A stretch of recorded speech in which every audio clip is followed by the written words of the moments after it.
7 ভরি স্বর্ণ উদ্ধার করা হয় খুলনা থেকে।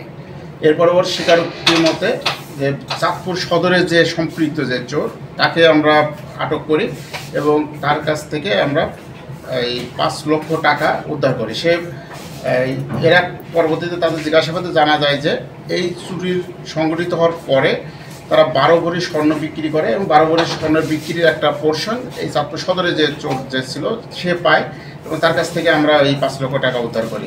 এবং ইতিমধ্যে আপনারা দেখবেন যে কয়েকটি জায়গায় আমরা কিন্তু অলরেডি তাদেরকে গ্রেপ্তার করতে সক্ষম হয়েছি। মাঝখানে তার চুরির কিছু তার বা এসির বিভিন্ন যন্ত্রাংশ চুরির কিন্তু কিছু ঘটনা সংঘটিত হয়েছিল এবং এই ঘটনার পরে কিন্তু আমরা সাথে সাথে স্পেশাল ড্রাইভ দিই এবং কয়েকজনকে কিন্তু আটক করতে সক্ষম হই এবং এটা এখন পর্যন্ত আমাদের কাছে ওরকম তথ্য এখন আসে না যে এখানে তার চুরি হচ্ছে বা এখানে এই যে এসির কোনো যন্ত্রাংশ চুরি করে নিয়ে যাচ্ছে। যেখানে যে চুরি ঘটনা সংঘটিত হচ্ছে আমরা খুব গুরুত্ব সহকারে দিচ্ছি। তার একটা প্রমাণ হলো এই ফরিদগঞ্জ থানার যে চুরিটা সংঘটিত হয়েছে। আমরা কিন্তু খুলনা থেকে এই চুরির সাথে যে সম্পৃক্ত সে আসামিকেও আমরা ধরে নিয়ে আসছি। এখানে যেটাই হোক আপনারা আমাদেরকে জানাবেন, আমরা সর্বোচ্চ গুরুত্ব দিয়ে চেষ্টা করব এই রহস্য উদ্ঘাটন করার এবং এর সাথে যারা সম্পৃক্ত তাদেরকে অবশ্যই আমরা আটক করার চেষ্টা করব। আর এই 3 জন ছাড়া কি এই চুরির সাথে আর কেউ জড়িত আছে? না, আমরা এর মধ্যে আর পাই নাই। 2 জন মেন হলো চোর আর একজন হলো এই চোরাই মাল যে রিসিভ করেছিল যে তার কাছে বিক্রি করেছিল সে 35 ভরি রূপা সহ প্রায় 50 লক্ষ টাকার মালামাল নিয়ে যায়। ভালো হয় না, আমরা এই চুরি সংবাদ পেয়ে এখানে ফরিদগঞ্জ থানা সাথে সাথে ঘটনাস্থল পরিদর্শন করে এবং সেখানে আমাদের তদন্ত কার্যক্রম শুরু করি।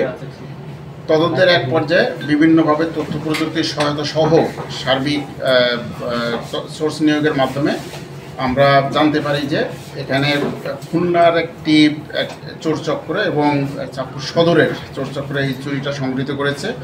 এই তথ্যের ভিত্তিতে আমরা খুলনায় অভিযান করে গত 29 তারিখে খুলনা থেকে একজন এই চুরির সাথে সম্পৃক্ত একজন চোরকে গ্রেপ্তার করি এবং তার কাছ থেকে এই 7 ভরি স্বর্ণ উদ্ধার করা হয় খুলনা থেকে। এরপর ওর স্বীকারোক্তির মতে যে চাঁদপুর সদরে যে সম্পৃক্ত যে চোর তাকে আমরা আটক করি এবং তার কাছ থেকে আমরা এই 5 লক্ষ টাকা উদ্ধার করি। সে এরা পরবর্তীতে তাদের জিজ্ঞাসাবাদে জানা যায় যে এই চুরির সংঘটিত হওয়ার পরে তারা 12 ভরি স্বর্ণ বিক্রি করে এবং 12 ভরি স্বর্ণের বিক্রির একটা পোর্শন এই চাঁদপুর সদরে যে চোর যে ছিল সে পায় এবং তার কাছ থেকে আমরা এই 5 লক্ষ টাকা উদ্ধার করি।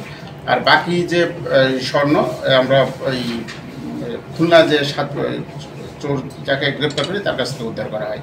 তো এখানে এই চুরির সাথে সম্পৃক্ত 2 জনকে আমরা আটক করেছি এবং তাদের কাছ থেকে মোট